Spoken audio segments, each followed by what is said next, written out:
kwa jina lake Tabitha yanipa.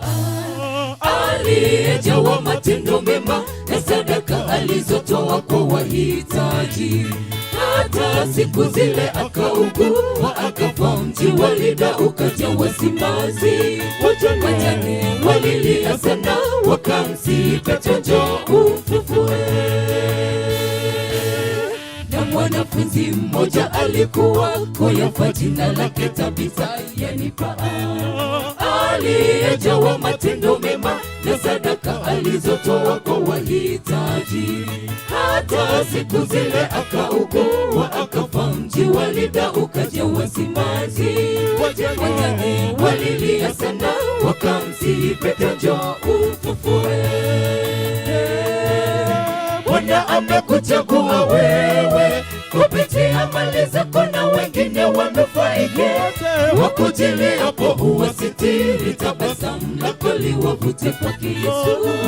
Kumbuka aliyekupa wewe ndiye aliyeruhusu na wengine wakose. Tafakari, onyesha utu wema kama Tabitha, watu wakuite heri. Bwana amekuchagua wewe kupitia mali zako na wengine wanufaike. Wakujiliapo uwasitiri, tabasamu lako liwavute kwake Yesu.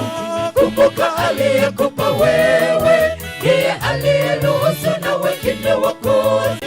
Tafakari, onyesha utu wema kama Tabitha, watu wakuite heri.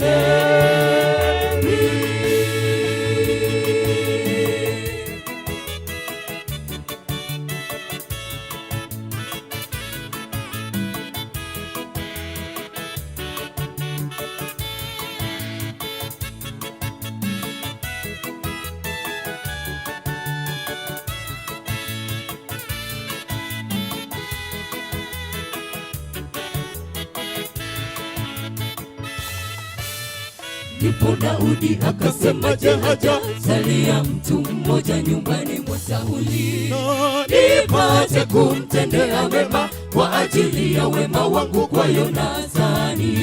Ndipo Mefiboshethi akaletwa kalipo wema kwa ajili ya baba yake. Kumbuka, wema ni akiba, unavyotenda ndivyo utakavyotendewa.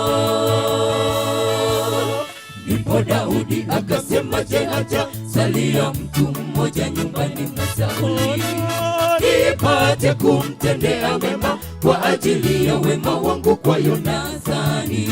Ndipo Mefiboshethi akaletwa kalipo wema kwa ajili ya baba yake. Kumbuka, wema ni akiba, unavyotenda ndivyo utakavyotendewa. Bwana amekuchagua wewe kupitia mali zako na wengine wanufaike. Wakujiliapo uwasitiri, tabasamu lako liwavute kwake Yesu. Kumbuka aliyekupa wewe ndiye aliyeruhusu na wengine wakose. Tafakari, onyesha utu wema kama Tabitha, watu wakuite heri. Bwana amekuchagua wewe kupitia mali zako na wengine wanufaike. Wakujiliapo uwasitiri, tabasamu lako liwavute kwake Yesu. Kumbuka aliyekupa wewe ndiye aliyeruhusu na wengine wakose. Tafakari, onyesha utu wema kama Tabitha, watu wakuite heri. Bwana amekuchagua wewe kupitia mali zako na wengine wanufaike. Wakujiliapo uwasitiri, tabasamu lako liwavute kwake Yesu. Kumbuka aliyekupa wewe ndiye aliyeruhusu na wengine wakose. Tafakari, onyesha utu wema kama Tabitha, watu wakuite heri. Bwana amekuchagua wewe kupitia mali zako na wengine wanufaike. Wakujiliapo uwasitiri, tabasamu lako liwavute kwake Yesu. Kumbuka aliyekupa wewe ndiye aliyeruhusu na wengine wakose. Tafakari, onyesha utu wema kama Tabitha, watu wakuite heri.